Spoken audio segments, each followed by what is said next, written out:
بسم الله والحمد لله والصلاة والسلام على رسول الله صلى الله عليه وسلم إن الحمد لله نحمده ونستعينه ونستغفره ونعوذ بالله تعالى من شرور أنفسنا ومن سيئات أعمالنا من يهده الله فلا مضل له ومن يضلل فلا هادي له وأشهد أن لا إله إلا الله وحده لا شريك له وأشهد أن محمدا عبده ورسوله صلى الله عليه وسلم يا أيها الذين آمنوا اتقوا الله حق تقاته ولا تموتن إلا وأنتم مسلمون يا أيها الناس اتقوا ربكم الذي خلقكم من نفس واحدة وخلق منها زوجها وبث منهما رجالا كثيرا ونساء واتقوا الله الذي تساءلون به والأرحام إن الله كان عليكم رقيبا يا أيها الذين آمنوا اتقوا الله وقولوا قولا سديدا يصلح لكم أعمالكم ويغفر لكم ذنوبكم ومن يطع الله ورسوله فقد فاز فوزا عظيما أما بعد فإن أصدق الحديث كتاب الله تعالى وخير الهدي هدي محمد صلى الله عليه وسلم وشر الأمور محدثاتها وكل محدثة بدعة وكل بدعة ضلالة وكل ضلالة في النار ثم أما بعد.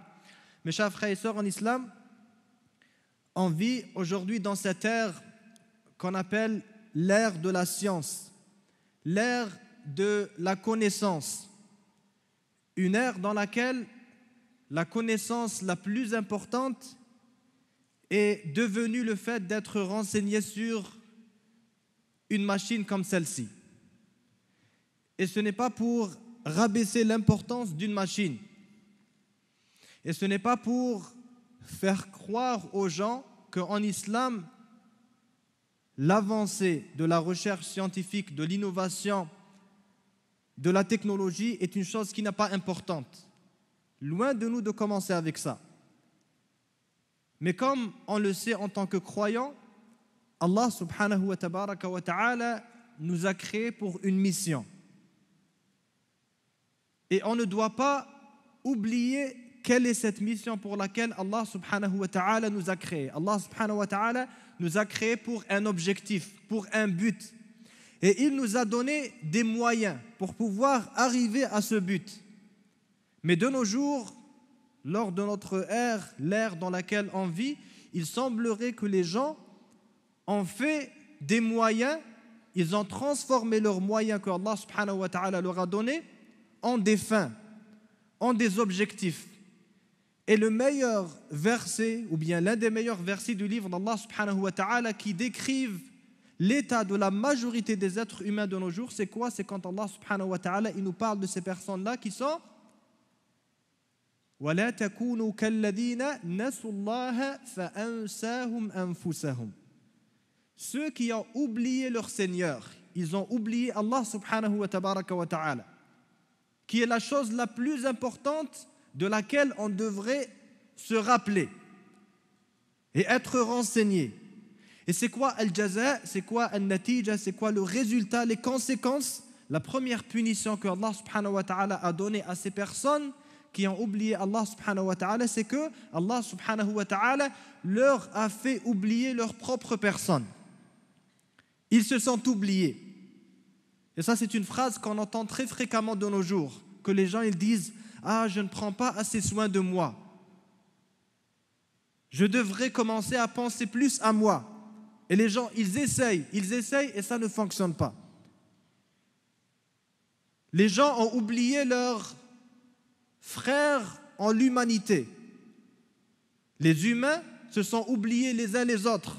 On vit dans une ère, comme vous le savez tous, qui est une ère d'égoïsme par excellence, de matérialisme par excellence. Tu sais que quelqu'un est en train de mourir de faim devant toi, mais c'est le dernier de tes soucis. فَأَنْسَاهُمْ أَنفُسَهُمْ.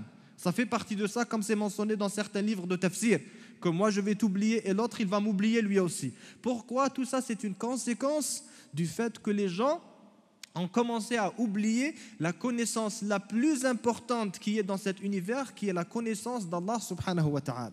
Connaître Allah subhanahu wa ta'ala. Qui est Allah? Ça c'est la plus grande question que toute créature devrait se poser. Qui est Allah subhanahu wa ta'ala? Allah subhanahu wa ta'ala, comme on le sait, parce que je peux imaginer qu'il y ait des personnes dans l'audience qui ne connaissent pas peut-être trop de choses sur l'islam. Allah, ce n'est que le mot arabe qui décrit le sens de la phrase en français qu'on pourrait traduire comme étant Dieu unique. Ça veut dire le créateur des cieux et de la terre. Et c'est ironique parfois de trouver des non-musulmans qui insultent Allah en pensant que ça c'est une chose qui est en quelque sorte qui est positive. Pour défendre leur religion, ils vont insulter Allah subhanahu wa tabaraka wa ta'ala. Et ils ne savent pas que même les chrétiens et les juifs arabes, ils appellent Dieu, ils l'appellent Allah. Même les polythéistes lors du temps du prophète alayhi salatu wassalam, qui adoraient plein de divinités et plein d'idoles, ils savaient que le créateur c'était Allah subhanahu wa tabaraka wa ta'ala. Wa la in sa'altahum man khalaqahum la yaqulunna Allah. Comme Allah subhanahu wa ta'ala, il nous informe de ça dans Al-Qur'an al-Karim. Donc comment répondre à cette grande question qui est Allah? Comment connaître Allah subhanahu wa tabaraka wa ta'ala? Et la réponse encore une fois, c'est que la seule façon de connaître Allah subhanahu wa ta'ala, c'est à travers le message d'Allah subhanahu wa ta'ala lui-même. Parce qu'Allah subhanahu wa ta'ala, pour nous, c'est un ghaib, c'est quelque chose qui est invisible. C'est l'être suprême subhanahu wa tabaraka wa ta'ala. La tudrikuhu al-absar wa huwa yudriku al-absar. Ce n'est pas quelque chose qu'on peut imaginer par notre propre cerveau, connaître par notre propre inspiration ou notre cœur.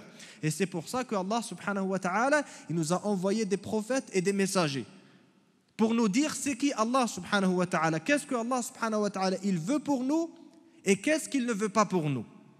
Donc la seule façon de connaître Allah, c'est à travers les livres d'Allah subhanahu wa ta'ala, dont le dernier qui est le Coran, le message du dernier des messagers Muhammad sallallahu alayhi wa sallam, ainsi que la tradition du prophète alayhi salatu wa sallam.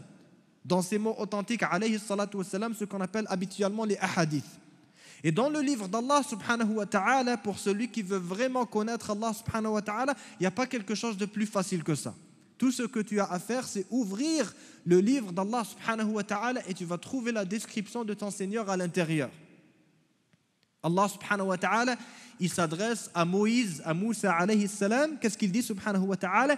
Innani ana Allahu la ilaha illa ana. Fa'budni wa aqimis salata li dhikri. Il dit subhanahu wa ta'ala, certes, je suis innani ana Allahu, je suis Allah. Ça c'est Moussa alayhi salam qui est un prophète d'Allah subhanahu wa ta'ala, et malgré ça il a besoin de connaître c'est qui son Seigneur. Il dit c'est moi Allah, la ilaha illa ana. Il n'y a d'autres divinités véridiques à part moi. Et ça, c'est la première composante importante quand on parle de connaître Allah subhanahu wa ta'ala. Comme on l'a mentionné tout à l'heure, même les polythéistes, lors du temps du prophète alayhi salatu wassalam, ils savaient que le créateur, c'était Allah. Ils adoraient des pierres, ils adoraient des arbres, plein d'autres objets, mais personne d'entre eux ne prétendait que ces idoles-là étaient les créateurs de cet univers. Ils savaient que le créateur, c'était Allah. Ils savaient que Allah subhanahu wa ta'ala, il existe. Mais ce n'est pas suffisant.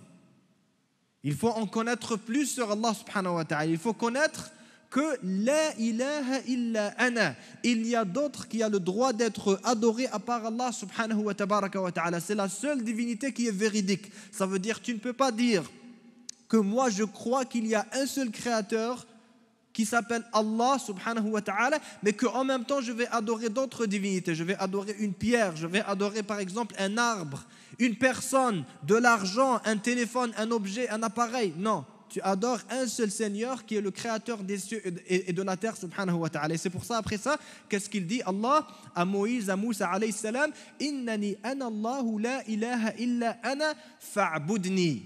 Alors adore-moi.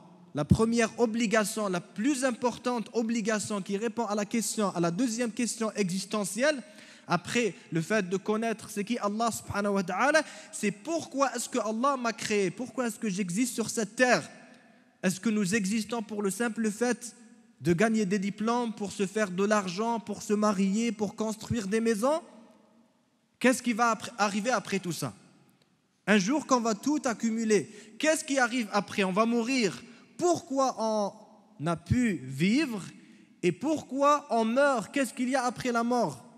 Toute personne qui est sensée, qui est raisonnable de nos jours, n'est-ce pas? Si on voit une personne qui sort de sa maison à 8 h du matin aujourd'hui, on va la questionner, on va lui dire pourquoi tu es aujourd'hui. S'il va dire je ne sais pas, je suis sorti, j'ai eu l'idée de sortir, je suis sorti, il y a mes pieds qui m'ont emporté dehors.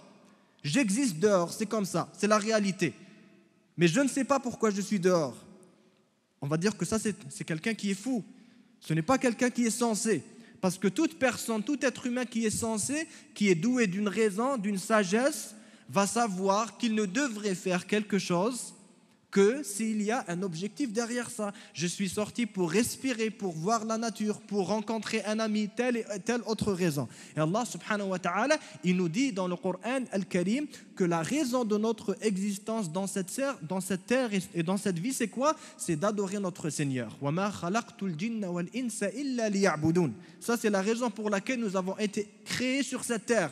C'est pour être éprouvés, pour être testés. الَّذِي خَلَقَ الْمَوْتَ وَالْحَيَاةَ لِيَبْلُوَكُمْ أَيُّكُمْ أَحْسَنُ عَمَلًا. Celui qui a créé la vie ainsi que la mort pour vous éprouver. Lequel d'entre vous va être le meilleur dans ses actions?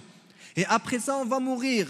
Et après ça, on revient à notre Seigneur subhanahu wa ta'ala et il va nous questionner, il va nous juger sur nos actions. Est-ce qu'on a fait de notre meilleur pour satisfaire à ce qu'il demande subhanahu wa ta'ala, ou bien on s'est totalement égaré de son chemin et on va devoir rendre des comptes. Et c'est pour ça qu'il dit subhanahu wa ta'ala innani ana Allahu la ilaha illa ana fa'budni wa aqimis salata li dhikri. Alors adore-moi, tu dois adorer ton Seigneur Allah subhanahu wa tabaraka wa ta'ala. Et c'est pour ça en passant que les savants de l'islam, ils ont fait une analyse des textes du livre d'Allah subhanahu wa ta'ala et ils ont trouvé que les meilleurs et les plus importants des versets du Coran, de Al-Qur'an al-Karim, sont les versets qui parlent d'Allah subhanahu wa ta'ala.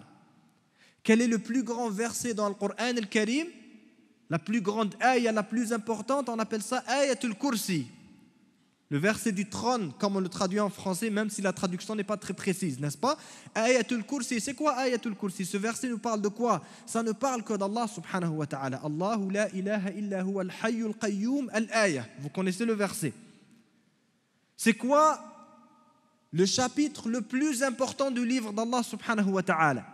C'est Suratul Fatiha, le prologue, le premier chapitre du livre d'Allah subhanahu wa ta'ala. C'est le plus important, le plus valeureux de tout Al-Qur'an al-Karim. Ça parle de quoi? Ça parle d'Allah subhanahu wa tabaraka wa ta'ala. Alhamdulillahi, louange à Allah. Les louanges, ça veut dire que tu es en train de reconnaître la perfection d'Allah subhanahu wa ta'ala. Tous les attributs de perfection reviennent à Allah subhanahu wa ta'ala. Alhamdulillahi, les louanges à Allah, c'est qui Allah? Encore une fois, la réponse, elle vient directement. Dès que tu ouvres le Coran, c'est la première chose que tu vas trouver. On va t'informer c'est qui Allah subhanahu wa ta'ala. Louange à Allah, Rabbil Alamin, le Seigneur des univers, le Seigneur de tous les univers. Ça veut dire le Seigneur de toutes les générations qui ont existé avant nous, qui vont exister après nous. Le Seigneur de tous les univers qui existent à l'intérieur de la mer, dans les airs. Toutes les créatures dont nous, on n'est même pas informés, on ne sait pas qu'elles existent. Tout ça, Allah subhanahu wa ta'ala, c'est leur Seigneur. Et tu vas continuer dans Surat al-Fatiha, c'est la même chose. Dans ce chapitre, ça ne te parle que d'Allah subhanahu wa tabaraka wa ta'ala. Et après ça, encore une fois, ça te parle de l'adoration. Iyyaka na'budu, c'est toi que nous adorons. Tu adores Allah subhanahu wa tabaraka wa ta'ala. Et après ça, un autre verset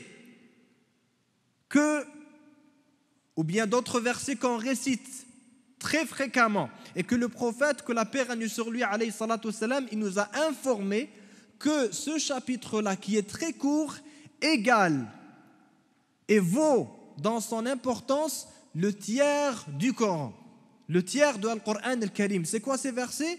Suratul Ikhlas, le chapitre de la sincérité. Qul huwa Allahu ahad. Dit que Allah subhanahu wa ta'ala, il est unique, il n'a pas d'autre partenaire. Allahu samad, lam yalid wa lam yulad wa lam yakul lahu kufuwan ahad. Une description très simple qui répond encore une fois à la question qui est Allah subhanahu wa tabaraka wa ta'ala. Lam yalid wa lam yulad. Il n'a pas été engendré et il n'a pas engendré. Ça veut dire qu'il n'a pas donné naissance à quelqu'un et personne ne lui a donné naissance, comme on va le voir un peu plus tard, incha'Allah subhanahu wa tabaraka wa ta'ala. Allah subhanahu wa ta'ala n'a pas de parents et n'a pas de fils et n'a pas d'enfants subhanahu wa ta'ala. Il a toujours existé et il va toujours être là. وَلَمْ يَكُنْ لَهُ كُفُوًا أَحَدٍ. Allah subhanahu wa ta'ala n'a aucun équivalent. Il n'y a personne qui est équivalent à Allah subhanahu wa ta'ala, qui a les mêmes attributs de perfection que lui. Donc vous remarquez que tout ça, les meilleurs, les plus importants versets de Al-Qur'an al-Karim, ça ne te parle pas de quelque chose qui est si importante que la prière, que la zakat, que le pèlerinage, que autre chose. Ça te parle de quelque chose de beaucoup plus important que ça.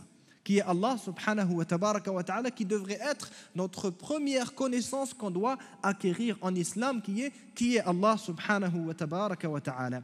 Et dans un autre verset, Allah subhanahu wa ta'ala, il se décrit subhanahu wa ta'ala, qu'est-ce qu'il dit? Il dit huwa al-khaliqu al-bari'u al-musawwiru lahu al-asma'ul husna. Il est al-khaliq, il est le créateur subhanahu wa ta'ala. Al-bari'u al-musawwir, tout ça c'est des attributs qui décrivent encore une fois, qui reviennent à l'attribut de création, du pouvoir de création d'Allah subhanahu wa ta'ala. C'est lui qui a tout créé. Lahu al-asma'ul husna. À lui appartiennent et à lui seulement appartiennent les plus beaux noms. On sait que Allah subhanahu wa ta'ala, il a des noms. On le connaît avec ses noms, avec ses attributs. Et les noms d'Allah subhanahu wa ta'ala, c'est les plus beaux noms. Ça veut dire c'est les noms de la perfection. Le prophète alayhi salatu wassalam, dans un hadith qui est authentique, qu'est-ce qu'il a dit alayhi salatu wassalam? عن أبي هريرة رضي الله تعالى عنه comme dans Sahih al-Bukhari إن لله 99 اسما 100 إلا واحدا من أحصاها دخل الجنة. Il dit alayhi salatu wassalam, certes Allah subhanahu wa ta'ala, il possède 99 noms. Ça veut dire quoi? Il possède 99 noms. Et il dit après ça alayhi salatu wassalam 100 إلا واحدا, 100 moins 1, ça veut dire c'est 90. Tout celui qui va les connaître, on va voir un peu plus en détail qu'est-ce que ça veut dire connaître les noms d'Allah subhanahu wa ta'ala. Tout celui qui va connaître les noms d'Allah subhanahu wa ta'ala va accéder au paradis. Narration authentique qui est dans Sahih al-Bukhari. Est-ce que ça veut dire que Allah subhanahu wa ta'ala ne possède que 99 noms? Non. Ici le sens du hadith, c'est que si tu arrives à faire le ihsa, la bonne connaissance de 99 noms d'Allah subhanahu wa ta'ala, tu vas accéder au paradis.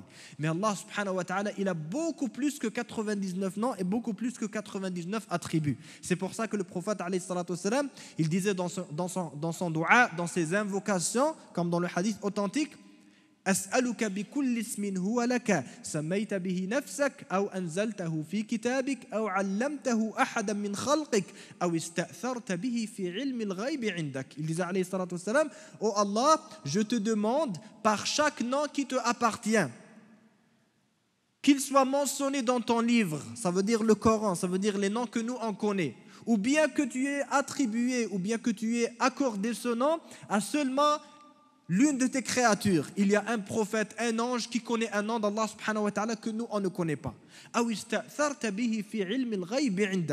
Ou bien il y a d'autres noms que c'est seul Allah subhanahu wa ta'ala qui les connaît subhanahu wa ta'ala, qui lui appartiennent à lui. Donc Allah subhanahu wa ta'ala a beaucoup plus que 99 noms. Mais il dit alayhi salatu wassalam que si tu connais al-ihsa, ce qu'on appelle ihsa man ahsaha, si tu connais 99 noms, tu vas accéder au paradis. Ici, les savants, ils ont dit, ça ne veut pas dire tout simplement de mémoriser, de les connaître par cœur. Ça, c'est la première étape. Mais après ça, pour pouvoir accéder au paradis, tu dois connaître c'est quoi l'essence de ces noms. Tu dois les comprendre pour connaître Allah subhanahu wa ta'ala. Et après ça, la troisième et dernière étape, c'est que tu vas vivre en accordance avec ces noms. Tu vas adorer Allah subhanahu wa ta'ala à travers ces noms, ces bons noms subhanahu wa ta'ala. Et c'est pour ça, Allah subhanahu wa ta'ala il dit dans l'autre verset, وَلِلَّهِ الْأَسْمَاءُ الْحُسْنَى فَادْعُوهُ بِهَا. Allah subhanahu wa ta'ala, c'est à lui que appartiennent les bons noms, les plus bons noms. Alors invoquez-le avec ces noms. Tu invoques Allah subhanahu wa ta'ala quand tu fais ton dua, tu vas invoquer Allah subhanahu wa ta'ala avec ces noms. Ça veut dire, tu vas dire Ya Ar-Rahim, si tu veux que Allah subhanahu wa ta'ala il va te pardonner. Est-ce que tu vas dire, oh Allah, le très grand, celui qui punit sévèrement, pardonne-moi? Ça ne va pas avec. Tu vas dire, oh Allah, c'est toi Ar-Rahim, le plus miséricordieux, c'est toi Al-Ghafour, le pardonneur, alors pardonne-moi. Tu adores Allah subhanahu wa ta'ala avec ses noms et ses attributs pour que l'adoration ne devienne pas une simple procédure, n'est-ce pas, un exercice physique. Quand tu fais ta prière, tu le fais comme une routine. Non, tu vas lier ton adoration, ta ibadah, ton acte de dévotion, tu vas le relier à celui pour lequel tu le fais, qui est Allah subhanahu wa tabaraka wa ta'ala. فَادْعُوهُ بِهَا وَذَرُوا الَّذِينَ يُلْحِدُونَ فِي أَسْمَائِهِ كَمَا قَالَ اللَّهُ سُبْحَانَهُ وَتَبَارَكَ وَتَعَالَى. Et comme on l'a mentionné, ça c'est une garantie du prophète alayhi salatu wassalam. Si tu vas connaître ces noms, Allah subhanahu wa ta'ala va te donner accès au paradis. On revient au verset de tout à l'heure. On avait dit que Allah subhanahu wa ta'ala, il est le créateur. C'est qui Allah subhanahu wa ta'ala? C'est le créateur. Le créateur de qui? De chacun d'entre nous, mais beaucoup plus que nous. Allah subhanahu wa ta'ala, il dit dans le Coran al-Karim, qu'est-ce qu'il dit? وَيَخْلُقُ مَا لَا تَعْلَمُونَ. Et il crée ce que vous ne pouvez même pas connaître.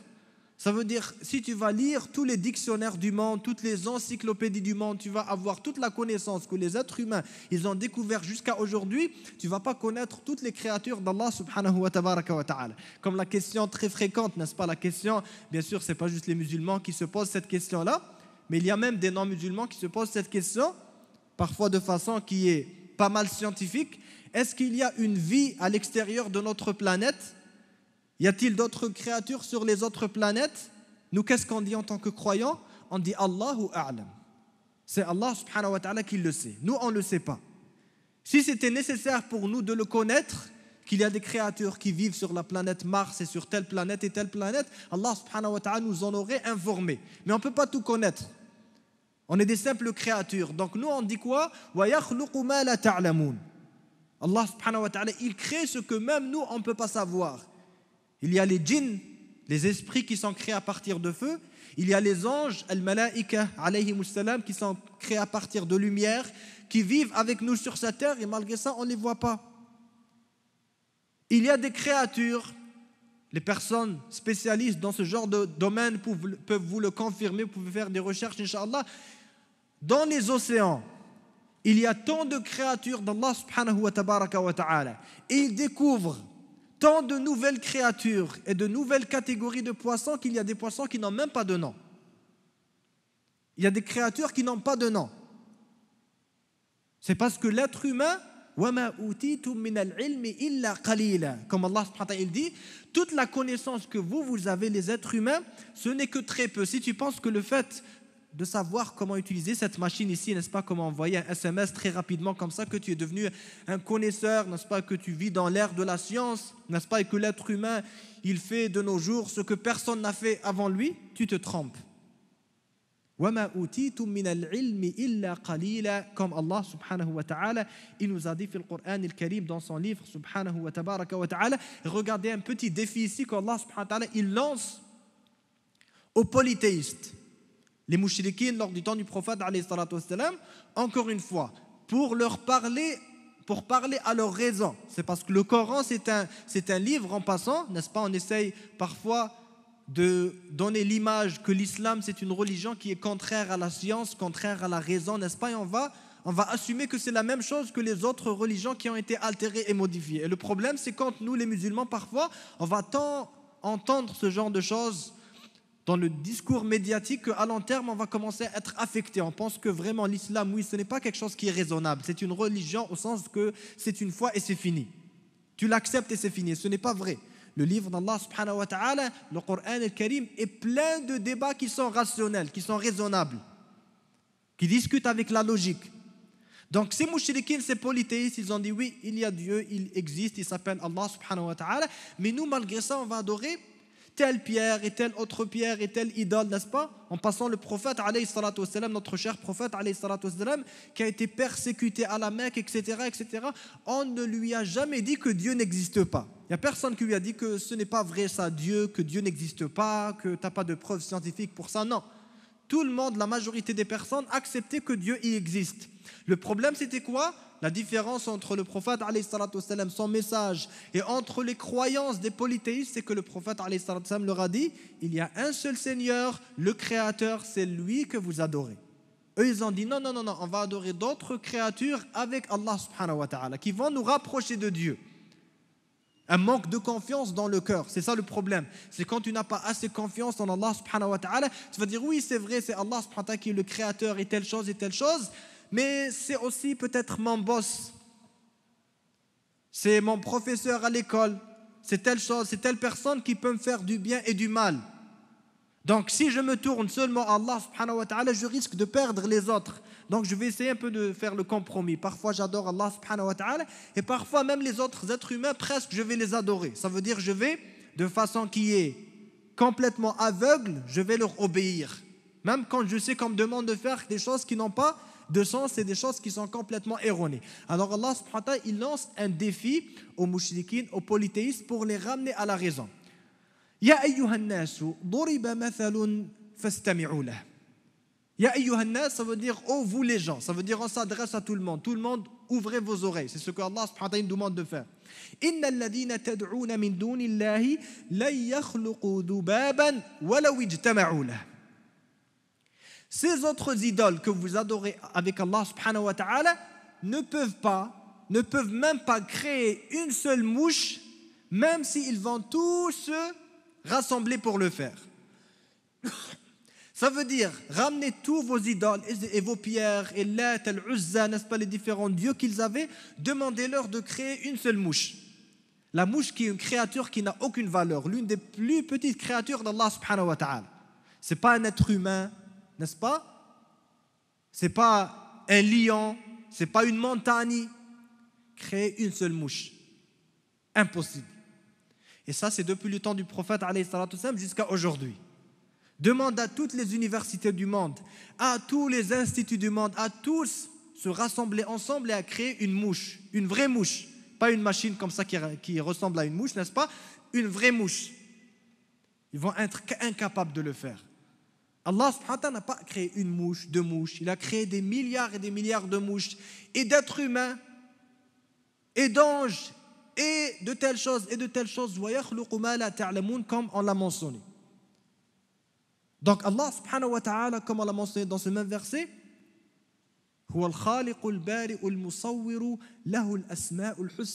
à lui appartiennent les meilleurs noms subhanahu wa tabaraka wa ta'ala. Regardons ensemble, on va se partager ensemble comme ça parce que vraiment, bien sûr, c'est une conférence, ce n'est pas un cours de plusieurs heures. On ne peut pas parler de tous les noms d'Allah subhanahu wa ta'ala. Et même si on va passer notre vie à parler d'Allah subhanahu wa ta'ala, comme on l'a mentionné, on ne va jamais complètement connaître Allah subhanahu wa ta'ala dans ce bas monde. Mais on va essayer de se partager comme ça quelques noms, quelques attributs d'Allah subhanahu wa ta'ala pour connaître plus qui est Allah subhanahu wa ta'ala. Allah subhanahu wa ta'ala, il est al-awwalu wal-akhir. Il est le premier et le dernier. Qu'est-ce que ça veut dire le premier et le dernier? Ça, c'est l'un des noms d'Allah subhanahu wa ta'ala. Ça veut dire al-awwalu laysa qablahu shay'. Il n'y a rien avant lui, subhanahu wa ta'ala. Si tu veux te demander la question, mais qu'est-ce qui existait avant Allah subhanahu wa ta'ala? La réponse c'est quoi? Comme le prophète alayhi salatu wassalam nous a dit, فَلْيَقُلْ آمَنْتُ بِاللَّهِ وَلْيَسْتَعِذْ. Ça c'est une porte du shaitan, du Satan qui veut t'égarer du chemin d'Allah subhanahu wa ta'ala, parce que la seule, presque, n'est-ce pas, c'est presque la seule réponse à laquelle tu ne peux pas avoir, ou bien presque la seule question à laquelle tu ne peux pas avoir une réponse qu'on appelle de nos jours scientifique, parce que c'est une question qui sort du domaine des créatures. C'est le créateur subhanahu wa ta'ala. Ce n'est pas la logique des créatures, que toute chose qui existe, il y a quelque chose avant ça. Non, maintenant tu viens d'admettre que lui c'est le créateur subhanahu wa ta'ala. Qu'est-ce qu'il y avait avant? N'ouvre même pas ton esprit pour une telle question. وَمَا أُوتِيتُ مِنَ الْعِلْمِ إِلَّا قَلِيلًا. Comme on l'a mentionné. Demande à cette personne qui, n'est-ce pas, qui essaie d'être l'intellectuel de la ville, n'est-ce pas, qui va te dire, mais moi je veux savoir qu'est-ce qu'il y avait avant Dieu, qu'est-ce qu'il va y avoir après Dieu, etc. Demande-lui, arrête-toi maintenant, sans utiliser de machine ni rien du tout, commence à me dire qu'est-ce qu'il y a à l'intérieur de ton corps. Commence à décrire ton corps de l'intérieur. Qu'est-ce que tu as de l'intérieur? Il va te dire, je ne sais pas, j'ai jamais vu ça. N'est-ce pas? Si tu veux te voir de l'intérieur, tu vas mourir, tout simplement. Si tu veux le voir, peut-être parfois, n'est-ce pas, avec des rayons laser, etc. On va te montrer, n'est-ce pas, avec 3-4 couleurs maximum comme ça. Mais si tu veux vraiment voir qu'est-ce qu'il y a à l'intérieur de toi-même, tu vas devoir te couper en deux. C'est aussi simple que ça. Donc la question, qu'est-ce qu'il y avait avant Allah? Notre réponse, c'est que Allah subhanahu wa ta'ala, c'est al-awwal. C'est le premier. Il n'y a rien avant lui. Wal-akhir, c'est le dernier. Il n'y a rien après lui, subhanahu wa tabaraka wa ta'ala. Et il est Al-Hayy, subhanahu wa ta'ala. Il est le tout vivant. Qu'est-ce que ça veut dire, il est le tout vivant? Ça veut dire il ne meurt pas. Allah subhanahu wa ta'ala ne meurt pas. Wal jinnu wal insu yamutoun. Et les êtres humains, ils meurent. Et les êtres humains, ils s'attachent à la vie parce qu'ils ont peur de mourir. Et c'est incroyable comment les êtres humains, n'est-ce pas? Les êtres humains sont si arrogants de nos jours, n'est-ce pas? Lui, c'est un CEO, l'autre, c'est un, je ne sais pas moi, un milliardaire et telle chose. Il pense que ça y est, là, c'est fini. Il est le Seigneur de l'univers. Et il ne sait pas qu'il vient de naître et il va mourir très bientôt. Il y a combien d'êtres humains aujourd'hui sur la Terre? 7 milliards environ, n'est-ce pas? 7 milliards. Vous savez ce que ça veut dire 7 milliards de personnes? Le chiffre en tant que tel est incroyable. Et toi, tu ne le remarques pas. Regardez comment, est-ce qu'on va parler de ça tout à l'heure, Inch'Allah. Al-Latif, Allah subhanahu wa ta'ala, il fait son qadar, le qadar d'Allah subhanahu wa ta'ala, il passe doucement, n'est-ce pas? Toi, tu ne remarques pas tes amis, tu les vois hier, tu vas le voir demain, n'est-ce pas? Après ça, toi, tu voyages, tu changes d'université, tu le rencontres après 5 ans, il est encore là, et tu penses que la vie, elle est là pour durer très longtemps. Si on prend aujourd'hui comme repère, dans 10 ans, juste 150 ans, d'ici 150 années, après aujourd'hui, d'ici 150 années, on va faire un peu petite marge comme ça pour qu'il ne nous parle pas du doyen de l'humanité qui vit 120 années, etc. Mais logiquement comme ça, en général, statistiquement, d'ici 150 années, combien de ces 7 milliards de personnes seront vivantes? Personne. Tout le monde va être sous la terre. Toutes ces personnes qui, il y a Doubou, n'est-ce pas, il marche, l'autre il court, etc. Personne ne va être. Et vous savez quoi, subhanallah? Ça, c'est quelques détails comme ça. On ne sait pas, encore une fois, il y a des choses beaucoup plus grandes. Mais il y a des recherches scientifiques, c'est le peu que la science a pu découvrir, qu'il y a certains petits poissons qui vivent à l'intérieur de l'eau, des océans, que leur durée de vie est d'environ 150 années. Un petit poisson qui, comme ça, très faible, qui est à l'intérieur de l'océan, qui vit pendant 150 années. Ça veut dire, lui, il est né, il y a 7 milliards d'êtres humains qui font la guerre et qui font tout ce que vous pouvez imaginer et qui vont mourir après ça et le poisson est encore vivant. Et avant ça, Allah subhanahu wa ta'ala, il est Al-Hayy, il est le vivant, ça veut dire même ce poisson, ce n'est qu'une créature d'Allah subhanahu wa ta'ala qui a existé et qui ne va pas exister un jour. Il va mourir. Parce que Allah subhanahu wa ta'ala, il est Al-Hayy.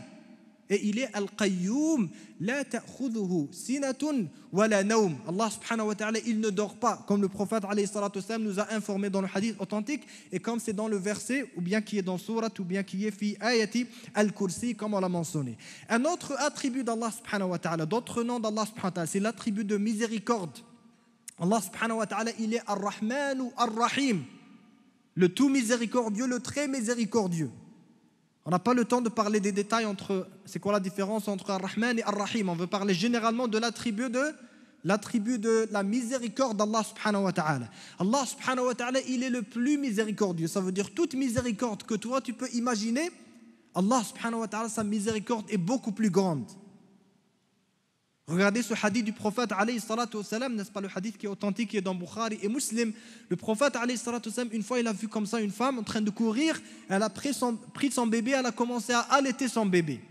Alors le prophète alayhi salatu wassalam veut prendre cette opportunité pour donner un exemple, une analogie à ses compagnons pour qu'ils connaissent ce qu'est Allah subhanahu wa ta'ala. Alors il a dit alayhi salatu wassalam, Atarawna hadihi tarihatan waladaha finnar. Pensez-vous, pouvez-vous imaginer que cette femme-là va jeter son bébé en enfer, va le jeter dans le feu? Pensez-vous, est-ce que c'est une chose qui est imaginable, qu'une mère qui est en train d'allaiter son bébé, quelques moments plus tard, elle va mettre un feu, elle va le jeter à l'intérieur? Ils ont dit, la ya Rasulallah, ils ont dit, impossible, c'est insensé. Alors il a dit quoi, alayhi salatu wassalam? Il a dit, alors sachez, L'Allahu arhamu bi'ibadihi min hadhihi biwaladiha. Sachez donc que Allah subhanahu wa ta'ala est plus miséricordieux envers ses serviteurs, les êtres humains, cette femme-là envers son bébé. Ça veut dire Allah subhanahu wa ta'ala est plus miséricordieux envers toi que ta propre mère. Et ça, tu dois le savoir. Ta propre mère, ton propre père, n'est-ce pas, ton épouse, tes enfants. Toutes ces personnes-là qui pourraient avoir tant de miséricorde pour toi, tu dois connaître qu'Allah subhanahu wa ta'ala est plus miséricordieux envers toi que toutes ces créatures. Parce que ces gens-là, le jour où ils vont être dans le sérieux trouble, dans des situations vraiment difficiles, peut-être ils vont t'oublier. Même ta mère, parfois, tu vas lui demander des choses, elle va te dire « Je suis occupé, tu me demandes trop de choses. » Ton épouse, la même chose. Tes enfants, la même chose. Tu les aimes quand ils sont jeunes, une fois qu'ils vont grandir, ils vont t'oublier. Et tout le monde qui te fait des éloges et qui te dit « Nous, on t'aime beaucoup, n'est-ce pas, on t'écrit des cartes, on te donne des fleurs, des cadeaux, n'importe quelle chose. » Le jour où tu vas mourir, qu'est-ce qu'ils vont faire? Ils vont t'emporter, ils vont t'enterrer, ils vont pleurer pendant 3 jours, 4 jours, 1 semaine, 2 semaines. Après ça, ils vont t'oublier. Ils vont faire une image comme ça, une petite photo à la maison, ils vont t'oublier. Et ils vont commencer à rire et à rigoler, etc., etc. Mais le seul qui ne t'oublie pas, si tu ne l'oublies pas, c'est Allah subhanahu wa ta'ala. Parce que c'est le plus miséricordieux subhanahu wa ta'ala. Il est Ar-Rahman ou Ar-Rahim. Mais en même temps, attention, il faut connaître aussi c'est quoi la balance, connaître Allah subhanahu wa ta'ala comme il est vraiment en réalité, pas comme nous on essaye de l'imaginer subhanahu wa ta'ala, parce que si tu vas dire aux gens que Dieu il est miséricordieux, qu'est-ce que les gens vont faire? Ça va être la fin. Les gens vont commettre les pires crimes que tu puisses imaginer. C'est parce qu'ils ne savent pas qu'Allah subhanahu wa ta'ala il est aussi juste. Allah subhanahu wa ta'ala il aime la justice. Le fait qu'Allah subhanahu wa ta'ala est miséricordieux envers toi, ça ne veut pas dire qu'il te donne le droit de faire du mal aux autres et après ça de venir réclamer la miséricorde. Man la yarham la yurham, comme fi hadith Nabi alayhi salatu wassalam. Celui qui n'est pas miséricordieux envers les autres, Allah subhanahu wa ta'ala ne sera pas miséricordieux envers lui. Alors Allah subhanahu wa ta'ala il est en même temps quoi? Shadidul iqab. Sa punition est sévère. La personne qui ne fait pas ce qu'elle doit faire pour mériter la miséricorde d'Allah subhanahu wa ta'ala, Allah subhanahu wa ta'ala va peut-être appliquer la justice sur lui et la punition d'Allah subhanahu wa ta'ala est très sévère. Le prophète alayhi salatu wassalam, ou bien avant de mentionner ce hadith, regardez comment est-ce qu'Allah subhanahu wa ta'ala nous dit dans le Coran al-Karim, dans le livre d'Allah subhanahu wa ta'ala, Allah subhanahu wa ta'ala répond à ce genre de personnes indirectement, n'est-ce pas? Personnes qui disent toujours Allah Ghafur Rahim. Pourquoi tu ne fais pas ta prière? Parce qu'Allah il est miséricordieux. Pourquoi tu désobéis à Allah? C'est parce qu'Allah il est miséricordieux. Ghafur Rahim, Ghafur Rahim, Ghafur Rahim. Mais lis le Coran au complet, ne prends pas quelque chose que tu aimes et tu laisses le reste. Qu'est-ce qu'Allah subhanahu wa ta'ala dit? Nabbi ibadi anni ana al-Ghafur Rahim. Informe mes serviteurs que je suis le tout pardonneur et le tout miséricordieux. Wa anna adhabi huwa al-adhabul alim. Et que ma punition est la punition sévère. La punition qui fait mal. Et dans l'autre verset, Allah subhanahu wa ta'ala dit quoi? I'lamu, sachez, connaître Allah subhanahu wa ta'ala, sachez, i'lamu anna Allah shadidul iqabi wa anna Allah ghafurur rahim. Ici ça commence avec l'inverse. Sachez que Allah subhanahu wa ta'ala sa punition est sévère. Mais pour que tu ne perdes pas espoir en Allah subhanahu wa ta'ala, c'est parce qu'aussi il y a l'autre extrême. Si tu vas vivre ta vie en pensant que ton Seigneur, il est seulement celui qui aime, n'est-ce pas, te punir et qu'il est sévère, etc., tu vas mourir de peur. Tu vas mourir de terreur, tu ne peux pas vivre. Alors il dit subhanahu wa ta'ala, i'lamu anna Allah shadidul iqab wa anna Allah ghafurun rahim. Et que Allah subhanahu wa ta'ala, il est pardonneur et il est miséricordieux subhanahu wa ta'ala, pour que tu puisses avoir cette balance dans ta vie. Tu crains toujours la punition d'Allah subhanahu wa ta'ala et en même temps tu te dis, ah, j'ai espoir en Allah subhanahu wa ta'ala. Si tu es entre ces deux ailes, alors sache que tu es sur l'oiseau de l'adoration d'Allah subhanahu wa ta'ala qui va t'amener insha'Allah subhanahu wa ta'ala au paradis d'Allah subhanahu wa ta'ala. Regardez ce que le prophète alayhi salatu wa salam, il nous dit pour nous rappeler la punition d'Allah subhanahu wa ta'ala. Comment est-ce que la punition est sévère? Il dit alayhi salatu wa salam, comme dans le hadith qui est dans At-Tirmidhi, ناركم هذه التي توقدون جزء واحد من 70 جزءا من حر جهنم والعياذ بالله. Il dit alayhi salatu wa salam, sachez que le feu que vous avez aujourd'hui, le feu que vous utilisez dans ce bas monde, n'est-ce pas, pour vous faire de la nourriture, pour autre chose, sachez que ce feu du bas monde n'est qu'une de 70 parties, de 70 multiples des feux de l'enfer auprès d'Allah subhanahu wa ta'ala wal iyadu billah. Toute punition que tu peux imaginer dans ce bas monde, le cancer, le mal. Je ne dis pas qu'une personne qui a le cancer, c'est une punition. Ce n'est pas ça que je dis. Je dis que je parle ici du cancer, de la maladie en général en tant que mal, pour pouvoir imaginer c'est quoi le mal auquel tu peux faire face dans l'au-delà, wal-iyadu billahi subhanahu wa ta'ala, qu'Allah subhanahu wa ta'ala nous en protège. Tout mal que tu peux imaginer dans ce bas monde, imagine que ça, ce n'est rien du tout. كذلك العذاب ولعذاب الآخرة أكبر لو كانوا يعلمون. Donc il dit alayhi salatu wassalam que ce feu du bas monde que toi tu vois, tu risques même pas de mettre, n'est-ce pas, ta main proche de ce feu. Quand il y a une petite sonnette comme ça, n'est-ce pas, on va mobiliser des camions de pompiers, on va ramener tout le monde juste parce qu'on a tellement peur de ce feu. Il dit alayhi salatu wassalam que ce feu ne constitue qu'une seule de 70 parties des feux de l'enfer, qu'Allah subhanahu wa ta'ala nous en protège, wal iyadu billahi subhanahu wa tabaraka wa ta'ala. Écoutez ce hadith du prophète alayhi salatu wassalam, qui nous rappelle encore une fois à connaître Allah subhanahu wa ta'ala. Parce que parfois tu connais Allah subhanahu wa ta'ala, mais ça ne veut pas dire que tu sais ce qu'Allah subhanahu wa ta'ala il va faire de toi. C'est parce que tu ne sais pas quelle est ta position auprès d'Allah subhanahu wa ta'ala. Est-ce que tu es sur le bon chemin, tu es sur le mauvais chemin? Est-ce que tes péchés vont être pardonnés par Allah subhanahu wa ta'ala, ils ne vont pas être pardonnés? Donc tu sais qu'Allah subhanahu wa ta'ala il est Ghafur Rahim, tu sais qu'il est Shadidul Iqab, mais tu ne sais pas qu'est-ce qui va arriver à toi. Et c'est pour ça que tu dois toujours être entre les deux, être ouvert aux deux options. Peut-être que je n'ai pas fait assez de bonnes actions, et peut-être que je vais aller en enfer, alors je dois faire plus. Et parfois, tu vas te dire, non, mais je m'en fais trop. Je dois aussi connaître qu'Allah subhanahu wa ta'ala, il est miséricordieux, avoir espoir en Allah subhanahu wa ta'ala, que moi je fais mon possible en tant qu'être humain, et le reste je le laisse pour Allah subhanahu wa ta'ala. Le prophète alayhi salatu wassalam, il dit comme dans Sahih Muslim, il a dit alayhi salatu wassalam, لو يعلم المؤمن ما عند الله من العقوبة ما طمع بجنته أحد. Si seulement le croyant savait la punition que Allah subhanahu wa ta'ala a préparée, ça veut dire à ceux qui méritent la punition, il dit alayhi salatu wassalam, personne sur cette terre n'aurait espéré entrer au paradis. Tout le monde va se dire c'est impossible. S'il y a une telle punition qui nous attend, il est impossible que je puisse accéder au paradis. Mais après ça, il dit alayhi salatu wassalam, وَلَوْ يَعْلَمُ الْكَافِرُ مَا عِنْدَ اللَّهِ مِنَ الرَّحْمَةِ مَا قَنَطَ مِنْ جَنَّتِهِ أَحَدٌ.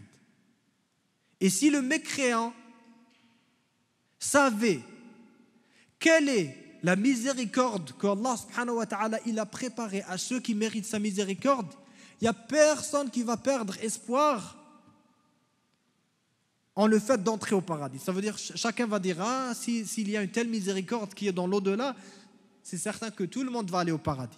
N'est-ce pas? Donc tu ne peux pas savoir. Allah subhanahu wa ta'ala il est Ghafurun Rahim, mais en même temps il punit subhanahu wa ta'ala, et sa punition est sévère.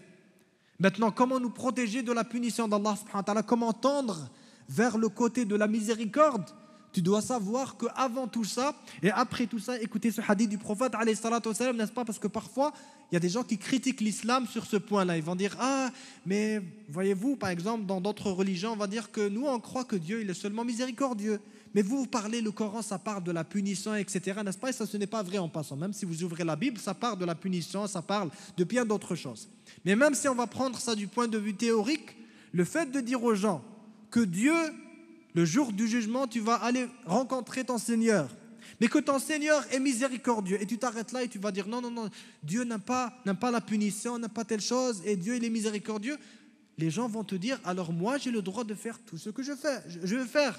Je vais voler de l'argent, je vais assassiner des gens, n'est-ce pas? Je vais faire le pire que tu puisses imaginer. Je vais dire moi j'attends que Dieu puisse me donner le salut le jour du jugement.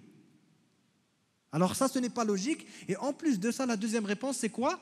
C'est qu'auprès d'Allah subhanahu wa ta'ala, même si Allah subhanahu wa ta'ala, il est miséricordieux et il punit en même temps, c'est quoi la chose qui est la plus aimée auprès d'Allah subhanahu wa ta'ala? C'est la miséricorde et le pardon. Ça veut dire la punition, c'est vraiment pour quelqu'un qui ne veut pas avoir la miséricorde d'Allah subhanahu wa ta'ala et qui ne prend pas ses chances auprès d'Allah subhanahu wa ta'ala. Écoutez ce que le prophète alayhi salatu wassalam, il a dit dans le hadith qui est authentique. Il a dit alayhi salatu wassalam: Lamma khalaqa Allahu al-khalqa kataba fi kitabin katabahu wa huwa mawdu'un tahta al-arshi inna rahmati sabaqat ghadabi. Quand Allah subhanahu wa ta'ala a créé cette création, cet univers la première fois, qu'est-ce qu'il a fait subhanahu wa ta'ala? Allah subhanahu wa ta'ala a écrit dans un livre, et ce livre-là, Allah subhanahu wa ta'ala, il l'a préservé sous son trône.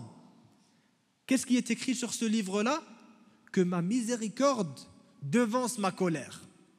Que ma miséricorde, que la miséricorde d'Allah subhanahu wa ta'ala devance sa colère subhanahu wa ta'ala. Et dans l'autre verset,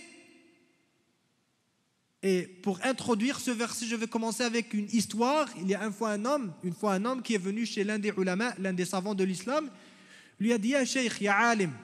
N'est-ce pas, une petite, comme ça, il veut lui poser une petite question piège, comme ça, peut-être qu'il a vu que lui, dans son serment, il a dit aux gens: attention, il y a l'enfer, telle chose, il veut lui poser une petite question piège. Il a dit: Aïna rahmatullah, où est la miséricorde d'Allah? Il a dit: ah, la réponse est dans le Coran. Inna rahmatallahi qaribun min al-muhsinin. Certes, la miséricorde d'Allah est proche de ceux qui sont al-muhsinin, qui sont les bienfaiseurs. Ça veut dire, si tu veux mériter la miséricorde d'Allah subhanahu wa ta'ala, tu dois faire le bien. Tu dois être quelqu'un qui fait de son meilleur. Tu prouves que tu fais des efforts. Mais si tu oublies complètement Allah subhanahu wa ta'ala, ne t'attends à rien auprès d'Allah subhanahu wa ta'ala, wal-iyadu billahi subhanahu wa tabaraka wa ta'ala. Un autre nom d'Allah subhanahu wa ta'ala, c'est que Allah subhanahu wa ta'ala, il est al-qarib. Allah subhanahu wa ta'ala, il est le plus proche. وَلَقَدْ خَلَقْنَا الْإِنسَانَ وَنَعْلَمُ مَا تُوَسْوِسُ بِهِ نَفْسُهُ وَنَحْنُ أَقْرَبُ إِلَيْهِ مِنْ حَبْلِ الْوَرِيدِ. Allah subhanahu wa ta'ala dit que nous sommes, ça veut dire Allah subhanahu wa ta'ala est plus proche de l'être humain que sa propre veine jugulaire. Allah subhanahu wa ta'ala est si proche de nous. Ça veut dire Allah subhanahu wa ta'ala, s'il veut te faire quelque chose maintenant, à l'instant, ça va arriver à l'instant. Il n'y a personne qui peut te protéger de ça. Et si Allah subhanahu wa ta'ala veut te protéger d'un danger imminent, il va te protéger maintenant et personne ne peut te faire du mal. Et ça veut dire que Allah subhanahu wa ta'ala, il sait tout ce que tu fais.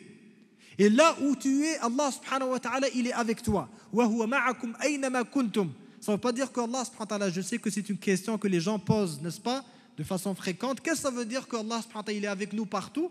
Est-ce que ça veut dire que Allah subhanahu wa ta'ala, il est avec nous physiquement? La wal iyadu billah. Ça veut dire tout simplement que là où tu es, Allah subhanahu wa ta'ala, il est présent. L'exemple qu'on peut donner, qui est très simple, tu es à Montréal, tu vas faire un voyage ce soir, Montréal, mettant vers Toronto, tu prends ta voiture, n'est-ce pas? Tu quittes à minuit, quelqu'un t'appelle au téléphone. Est-ce que la lune est avec toi? Est-ce que tu vois la lune maintenant? Oui, la lune est présente. Tu fais ton voyage, tu pars, tu voyages, tu arrives à Toronto, la lune est encore présente, n'est-ce pas?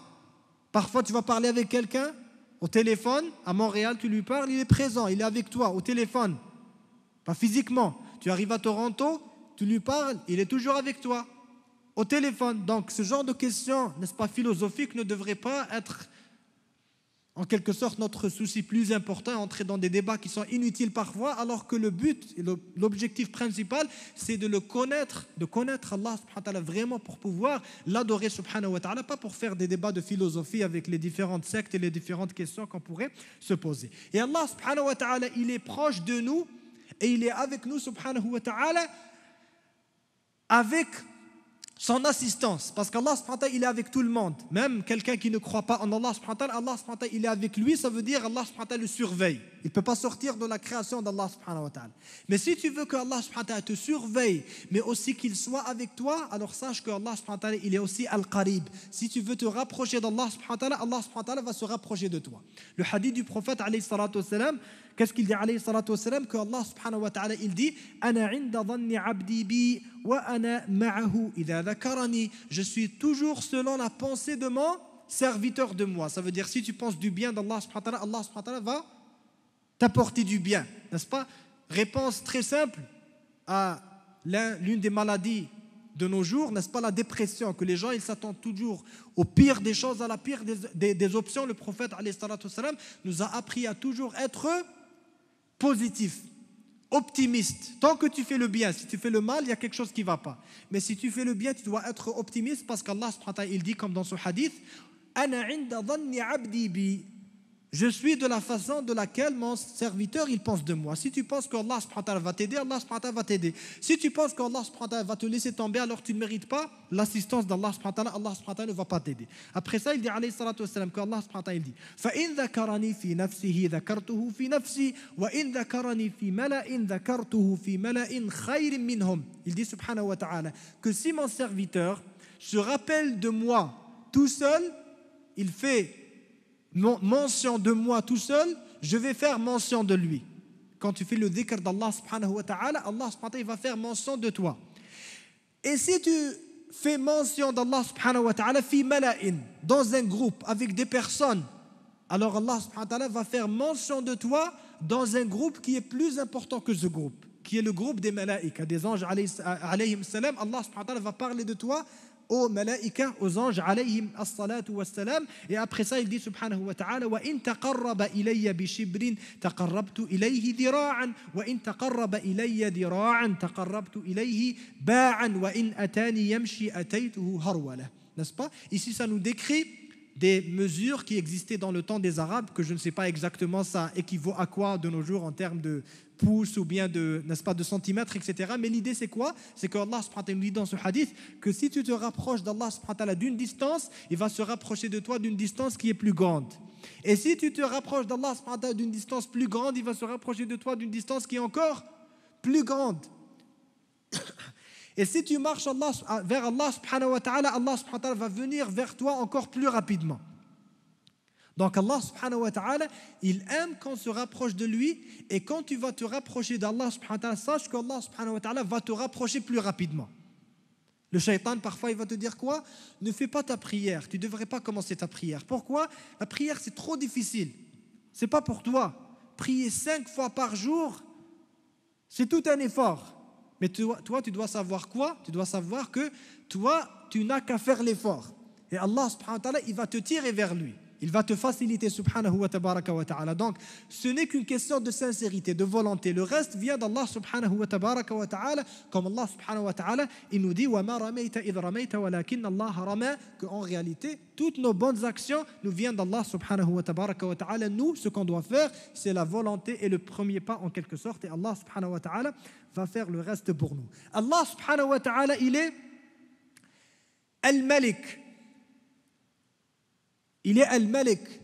Al-Malik, c'est quoi? C'est ce qu'on dit de nos jours en français, le roi.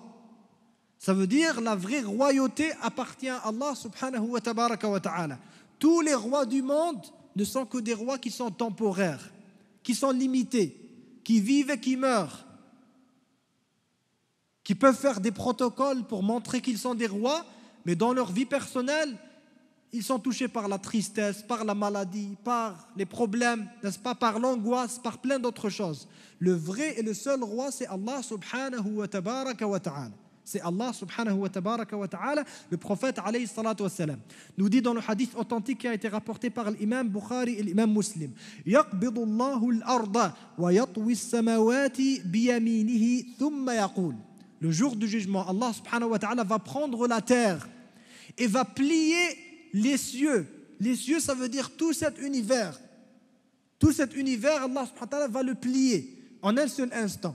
Et après ça, il va dire subhanahu wa ta'ala, parce qu'il n'y a plus d'univers, il n'y a plus de vie de ce bas monde, il dit subhanahu wa tabaraka wa ta'ala: Ana al-Malik, ayna mulukul ard. Je suis le roi. Où sont les rois de la terre, de ce bas monde? Et dans l'autre narration, il dit subhanahu wa tabaraka wa ta'ala: Ana al-Malik, ayna al-Jabbaruna, ayna al-Mutakabbirun, thumma yatwi al-aradina bishimalihi, thumma yaqulu Ana al-Malik, ayna al-Jabbaruna, ayna al-Mutakabbirun. Allah subhanahu wa ta'ala va finir, va terminer cet univers et va dire: Je suis le roi, subhanahu wa tabaraka wa ta'ala. Où sont les rois? Où sont les tyrans? Où sont les arrogants? Personne ne va répondre. Personne ne va répondre parce que la royauté n'appartient qu'à Allah subhanahu wa tabaraka wa ta'ala. Tout le reste, c'est des illusions qui vont se terminer à un instant ou bien à un autre. Allah subhanahu wa tabaraka wa ta'ala, il est Al-Azim. Il est Al-Azim, le très grand, subhanahu wa tabaraka wa ta'ala. Al-Azama, c'est la grandeur. Il est Al-Qawi, il est le tout-puissant, subhanahu wa ta'ala. Il a la puissance qui est parfaite, qui est extrême, qui est absolue. Subhanahu wa tabaraka wa ta'ala. Vous savez que, juste pour donner un petit exemple comme ça, en 2004, lorsqu'il y a eu le tsunami, le grand tsunami de 2004 qui a fait plein de morts, les savants ont fait des recherches, les scientifiques ont fait des recherches, des études, des évaluations, des estimations. Ils ont estimé l'énergie qui a été dégagée par le tsunami sur la surface de la Terre. Ça veut dire on ne parle pas de... Parce que le tsunami vient initialement, bien sûr, d'un séisme qui est à l'intérieur de l'océan. On ne parle pas de ce qui est à l'intérieur de l'océan. On parle de l'énergie qui est arrivée à la Terre après être dissipée à travers l'océan, etc. Ils disent qu'elle est évaluée et qu'elle est équivalente à 26 mégatonnes de TNT. 26 mégatonnes de TNT, ce qui équivaut à 1500 fois l'énergie qui a été dégagée par la bombe atomique de Hiroshima. 1500 fois une bombe atomique. L'être humain, il fait des recherches, etc., pour pouvoir se faire une bombe atomique. Ça, c'est un petit séisme d'Allah subhanahu wa ta'ala. On ne parle pas ici, n'est-ce pas, des étoiles et des choses qui arrivent que parfois on va vous dire, n'est-ce pas, on entend parler parfois dans les nouvelles qu'il y a quelque chose comme ça qui risque de nous arriver du ciel, une petite chose comme ça, n'est-ce pas, qui pourrait causer l'arrêt des services de cellulaire et de telles choses et de telles choses. L'être humain, il pense encore une fois qu'il s'est protégé, qu'il a des armées, qu'il a des découvertes, t'as rien. On se rappelle, il y a 3 ans, je pense que c'était 3 ans, n'est-ce pas, le volcan en Europe, une seule éruption volcanique inattendue a cessé la machine et le système des transports aériens en Europe, n'est-ce pas? Imaginez si Allah subhanahu wa ta'ala nous envoyait comme ça des volcans à chaque jour qui vont sortir à droite et à gauche, on n'aurait pas pu vivre. Tout ça, c'est des rappels qu'Allah subhanahu wa ta'ala il nous envoie pour nous rappeler de la grandeur d'Allah subhanahu wa ta'ala. Et subhanallah, ce n'est techniquement même pas, bien malheureusement pas possible parce que c'est une petite conférence, mais j'avais une petite vidéo comme ça chez moi qui te montre de façon qui est, n'est-ce pas, avec des graphiques que tu peux voir, c'est quoi, en quelque sorte, ça équivaut à quoi? Quelle est la comparaison de la Terre, de cette planète, de notre planète par rapport aux autres planètes jusqu'à ce que ça arrive, n'est-ce pas, au Soleil, à d'autres étoiles beaucoup plus grandes, et après ça, tu vas voir que cette Terre-là n'équivaut à rien. C'est comme de la poussière dans cet univers. Et ça, c'est selon ce que les êtres humains ont pu découvrir. Et à chaque fois, ils nous disent, ils viennent de découvrir qu'il y a d'autres galaxies beaucoup plus grandes. La plus grande étoile qui a été découverte jusqu'à aujourd'hui, n'est-ce pas, dans cet univers, son diamètre est évalué à 29 milliards de kilomètres. 29 milliards de kilomètres. Ils disent que ça prendrait pour un avion, pour qu'il puisse faire, n'est-ce pas, une seule fois le tour de cette planète, un avion va prendre 110 années, de façon qui est permanente, comme ça, à voler, pour pouvoir faire le tour une seule fois d'une seule planète, de cette planète, n'est-ce pas? Et l'être humain, quoi? Juste s'il va avoir une salle comme ça, il va posséder une salle comme ça sur cette planète Terre qui ne vaut rien du tout, il va dire, n'est-ce pas, je suis riche, je suis puissant, je possède, vous êtes qui les autres? Vous n'avez pas la même terre que moi, n'est-ce pas? Il va vouloir commencer à s'étendre, etc. Alors que toute cette terre, même cette petite planète sur laquelle on vit, n'est-ce pas? On peut utiliser quoi de cette petite planète? Tu as déjà 70% de la planète qui est juste des océans. Quand tu prends un avion, ici on est en Amérique, n'est-ce pas? On prend souvent l'avion pour aller vers l'autre partie du monde. Tu parcours, n'est-ce pas, ton parcours pour des heures, tu ne vois qu'un océan. Ça, c'est un avion, ce n'est pas un cheval ou bien, n'est-ce pas? C'est un avion qui parcourt et tu ne vois que la mer. Ça n'en finit plus. Tu as un petit 29% environ de terre et de cette terre, la grande majorité, n'est-ce pas, c'est des déserts et des sables, etc. Il ne reste que très peu pour les villes et malgré ça, l'être humain, il pense que ça y est. Il pense que c'est fini. L'être humain, n'est rien du tout devant Allah subhanahu wa ta'ala. Ya ayyuhal insanu ma gharraka bi rabbikal karim. L'être humain ne vit que dans le leur en quelque sorte. Et Allah subhanahu wa ta'ala, il nous rappelle, pour finir avec les attributs d'Allah subhanahu wa ta'ala, Allah subhanahu wa ta'ala nous rappelle un autre signe de sa grandeur subhanahu wa ta'ala, qu'on n'a pas encore vu et qui va être un signe qui va être vu par tout le monde. Ya ayyuhan nasu ittaqu rabbakum inna zalzalata as-sa'ati shay'un 'azim.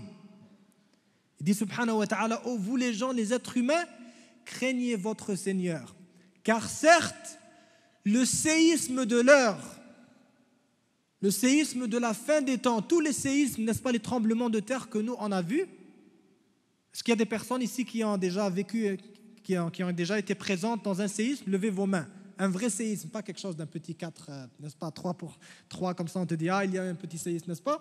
Un séisme, quand ça commence à devenir 6 degrés, 7 degrés, ça c'est ce qu'on appelle un vrai séisme, n'est-ce pas? Je vous défie de ramener la personne la plus arrogante sur cette terre. Celui qui te dit, moi j'ai peur, j'ai pas peur, n'est-ce pas, je suis courageux et j'ai des muscles, etc. Et mettez-le quand il y a un séisme de 7 ou bien de 8 degrés. Vous allez voir c'est quoi sa réaction. Impossible qu'il tienne debout. Et malgré ça, Allah subhanahu wa ta'ala nous dit Inna zalzalata as-sa'ati shay'un 'azim. Certes, le séisme de la fin des temps, ça va être quelque chose d'énorme, de très grand. C'est tout l'univers qui va être exterminé. Ce n'est pas la planète Terre ou bien un pays ou bien une ville.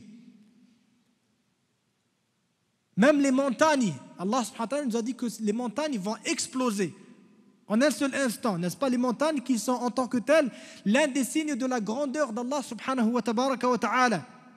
Encore une fois, ramenez-moi une puissance sur cette terre qui peut faire descendre et faire terminer et faire enlever en quelque sorte une petite montagne d'1 kilomètre de sommet, n'est-ce pas? Impossible. La montagne est un signe de la puissance d'Allah subhanahu wa ta'ala. Comme Allah subhanahu wa ta'ala a créé cette créature-là qui est si dure et qui est présente que tu ne peux pas la bouger. C'est là et c'est là pour rester. Donc Allah subhanahu wa ta'ala, il est Al-Qawi et il est Al-Azim. Et il est aussi, je vais prendre un petit 2 minutes, Inch'Allah, parce qu'après ça, je vais parler d'un autre point qu'on m'a demandé de faire. Inch'Allah, je vais m'assurer de finir à l'heure, bi'idnillahi azza wa jal. Je voulais ajouter un autre attribut d'Allah subhanahu wa ta'ala, qui est Al-Latif. Allah subhanahu wa ta'ala, il est Al-Latif. L'un des sens de Al-Latif, il y a plusieurs sens, mais l'un des sens de Al-Latif, c'est quoi? Que les gens ne connaissent pas. Les gens, ils savent que Al-Latif, ça vient de Al-Lutf, qui est la douceur, etc. Mais il y a un autre sens de Al-Latif. Al-Latif, c'est que Allah subhanahu wa ta'ala, parfois, il fait passer son qadar d'une façon que toi, tu ne vas même pas sentir. Ça veut dire quelque chose qui passe en douceur. Et ça implique que parfois, Allah subhanahu wa ta'ala, dans ta vie, il va te faire passer, il va t'envoyer quelque chose de bien qui va t'arriver en douceur. Qu'est-ce que ça veut dire en douceur?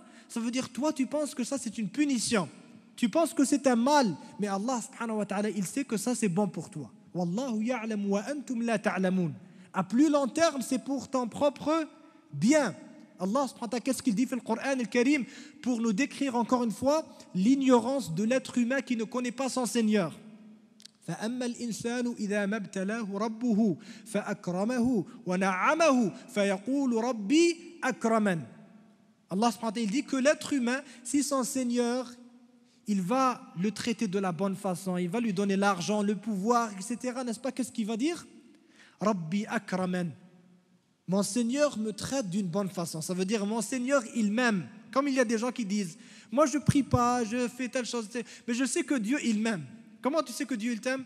Parce que, alhamdoulilah, Dieu, il m'a donné une belle épouse, n'est-ce pas? Une belle maison, j'ai des enfants qui sont en bonne santé. Alhamdoulilah, Dieu, il m'aime. Est-ce que ça veut dire que celui qui est à l'hôpital, Dieu, il l'aime pas?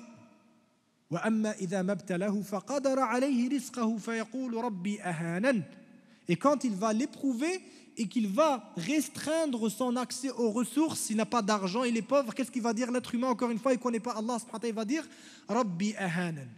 Mon Seigneur me maltraite. Tu penses que parce que, par exemple, tu n'as pas d'argent, n'est-ce pas? Tu n'as pas autant d'argent que les autres, que Dieu, il ne t'aime pas. Ça n'a rien à voir avec ça. Il dit subhanahu wa ta'ala, kalla. Ça, ce n'est que des épreuves. Parfois, Allah subhanahu wa ta'ala, il va t'envoyer la pauvreté pour t'emmener à quelque chose qui est meilleur pour toi dans ce bas monde et dans l'au-delà. Tu vas faire une entrevue, n'est-ce pas? Tu te préparais tellement pour cette entrevue pour qu'on puisse t'accepter, n'est-ce pas, dans cet emploi de rêve ou bien dans cette maîtrise ou doctorat de rêve que tu as préparé pendant des mois et après ça ne fonctionne pas, tu es refusé. Là, il y a des gens qui vont déprimer, l'autre qui va se suicider, l'autre telle chose. Le croyant, il va dire quoi? Wallahu ya'lamu wa antum la ta'lamun.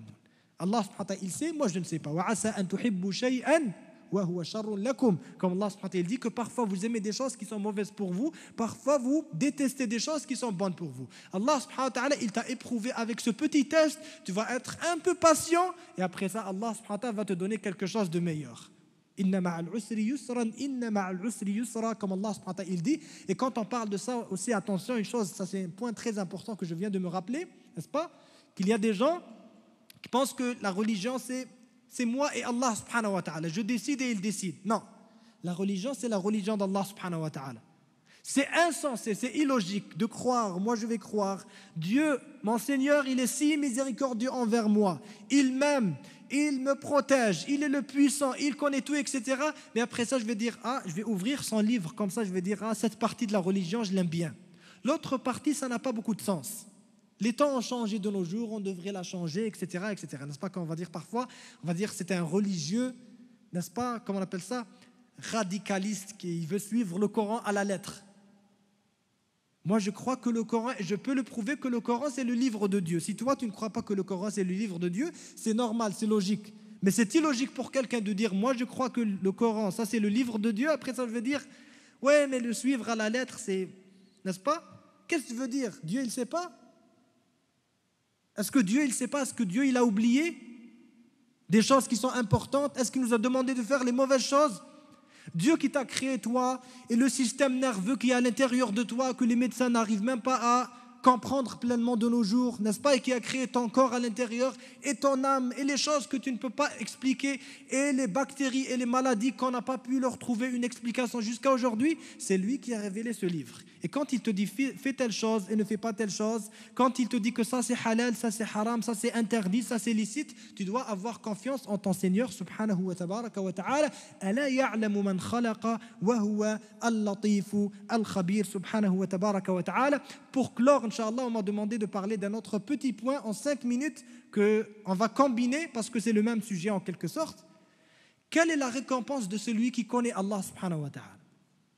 Connaître Allah subhanahu wa ta'ala, c'est notre responsabilité. Ça répond à la question existentielle la plus importante dans cet univers, qui est Allah? Mais ça nous apporte quoi de plus? La chose la plus grande que ça va nous emporter, ou bien que ça va nous apporter de plus auprès d'Allah subhanahu wa ta'ala, c'est que on ne va pas tout simplement accéder au paradis. Inch'Allah ta'ala, Allah subhanahu wa ta'ala va te préparer quelque chose de plus grand que le paradis, en plus du paradis. Le prophète alayhi salatu wassalam, dans le hadith authentique, qu'est-ce qu'il a dit alayhi salatu wassalam? إذا دخل أهل الجنة الجنة يقول الله تبارك وتعالى تريدون شيئا أزيدكم. Quand les gens du paradis vont accéder au paradis, Allah subhanahu wa ta'ala va leur dire, voulez-vous quelque chose de plus? Est-ce que je vous donne quelque chose de plus? Dans ce bas monde, quand on te demande comme ça, allez, choisis, gratuit, vas-y, prends. Ce n'est pas une promotion là, 50%, c'est gratuit, juste prends, demande et on va te ramener. Les gens peuvent passer des mois à demander, ils ne vont jamais finir. Je veux telle voiture et telle autre voiture et telle nourriture et telle autre nourriture, ça ne va jamais finir. Imaginez le paradis de sa grandeur, de sa perfection, que tu ne peux même pas imaginer. Tu es à court d'idées. Tu ne peux même pas demander quelque chose à Allah subhanahu wa ta'ala. Allah subhanahu wa ta'ala te dit, demande. Si tu as besoin de quelque chose de plus, tu vas dire, ça y est, j'ai tout ce que je veux. Et j'ai plus que ce que je veux. Alors Allah subhanahu wa ta'ala, il va donner aux gens du paradis quelque chose d'inattendu et de beaucoup plus grande que tout délice du paradis. Il dit alayhi salatu wassalam, فَيَقُولُونَ أَلَمْ تُبَيِّضْ وُجُوهَنَا أَلَمْ تُدْخِلْنَا الْجَنَّةَ وَتُنَجِّنَا مِنَ النَّارِ قَالَ فَيَكْشِفُ الْحِجَابَ فَمَا أُعْطُوا شَيْئًا أَحَبَّ إِلَيْهِمْ مِنَ النَّظَرِ إِلَى رَبِّهِمْ عَزَّ وَجَلَّ. Allah subhanahu wa ta'ala va lever le voile qui les séparait de leur créateur subhanahu wa ta'ala et ils vont pouvoir regarder Allah subhanahu wa ta'ala, voir Allah subhanahu wa ta'ala, tout adorer dans ce bas monde sans le voir, n'est-ce pas, les gens étaient en train de rire de eux. Toi, tu adores un Dieu que tu ne peux pas voir et tu ne peux pas me prouver scientifiquement que Dieu il existe et n'est-ce pas, et la recherche et telle chose. Tu ne vois pas ton Seigneur et tu l'adores, n'est-ce pas? Allah subhanahu wa ta'ala va te donner en retour ce privilège de pouvoir voir ton Seigneur auprès d'Allah subhanahu wa ta'ala le jour du jugement dans le paradis. Et il dit alayhi salatu wassalam, ça c'est le plus grand délice que les gens du paradis vont avoir. C'est pour ça qu'ils vont tout oublier. Mais attention, ce n'est pas tout le monde qui a accès à la même chose. Il y a les croyants les plus sincères, les plus rapprochés d'Allah subhanahu wa ta'ala qui vont voir Allah subhanahu wa ta'ala au paradis jour et nuit. Et il y a d'autres qui vont le voir une fois par semaine. Yawmul Mazid, n'est-ce pas, comme les ulama, ils l'ont nommé. Donc, dépendamment de la foi de la personne, elle aura plus accès à pouvoir regarder son Seigneur subhanahu wa ta'ala dans le paradis, comme Allah subhanahu wa ta'ala nous le promet, même fil Qur'ani al-Karim. Il dit subhanahu wa ta'ala wujuhu yawma idhin nadhira ila rabbiha nadhira, des visages qui vont être heureux en train de regarder et de voir leur Seigneur. Et les mécréants, celui qui ne veut pas croire en son Seigneur et qui rencontre son Seigneur sans faire de repentir, qu'est-ce qu'Allah subhanahu wa ta'ala lui dit? Kalla innahum an rabbihim yawma idhin lamahjubun. La pire punition des gens de l'enfer, ce n'est pas seulement d'entrer en enfer, c'est d'être, quand leur interdisent le fait de regarder Allah subhanahu wa ta'ala. Il va y avoir un voile entre eux et leur Créateur. Parce que là, ils vont connaître leur créature, il existe. Ils vont vouloir le regarder, subhanahu wa ta'ala. Mais impossible. Pourquoi? Parce que dans ce bas monde, ils étaient empêchés par un voile. Le voile de leur tentation, de leur dunya, de leur n'importe quelle chose qu'ils voulaient se dire, Dieu, c'est le dernier de mes soucis. Moi, je vais vivre, me faire de l'argent, après ça, je meurs et c'est fini. Alors, le jour du jugement, tu vas être empêché par un voile. Et le croyant, c'est le contraire. Pourquoi? Parce que le prophète, alayhi salatu wassalam, qu'est-ce qu'il a dit? Il a dit alayhi salatu wassalam, al-ihsan, la bienfaisance, le vrai ihsan, c'est quoi? An ta'budallaha ka'annaka tarah, c'est d'adorer Allah subhanahu wa ta'ala comme si tu le voyais dans ce bas monde. Fa in lam takun tarahu fa innahu yarak. Car même si toi tu ne le vois pas, sache que lui il te voit subhanahu wa ta'ala. Alors la récompense que tu mérites le jour du jugement, puisque tu as adoré Allah subhanahu wa ta'ala comme si tu le voyais, Allah subhanahu wa ta'ala va te permettre de le voir subhanahu wa ta'ala, comme Allah subhanahu wa ta'ala nous dit, et je vais clore avec ce verset, lilladina ahsanu al-husna wa ziyada. Ceux qui ont fait l'ihsan, la bienfaisance, ils ont été bienfaisants dans ce bas monde. Allah subhanahu wa ta'ala va leur donner al-husna, ça veut dire la récompense du paradis, et beaucoup plus. C'est quoi beaucoup plus? C'est de pouvoir regarder et voir leur Seigneur subhanahu wa ta'ala. Qu'Allah subhanahu wa ta'ala fasse de nous des gens du paradis et qu'Allah subhanahu wa ta'ala nous donne sa connaissance subhanahu wa ta'ala. هذا وصلوا وسلموا على من أمركم الله تعالى بالصلاة والسلام عليه وآخر دعوانا أن الحمد لله رب العالمين سبحانك اللهم وبحمدك أشهد أن لا إله إلا أنت أستغفرك وأتوب إليك.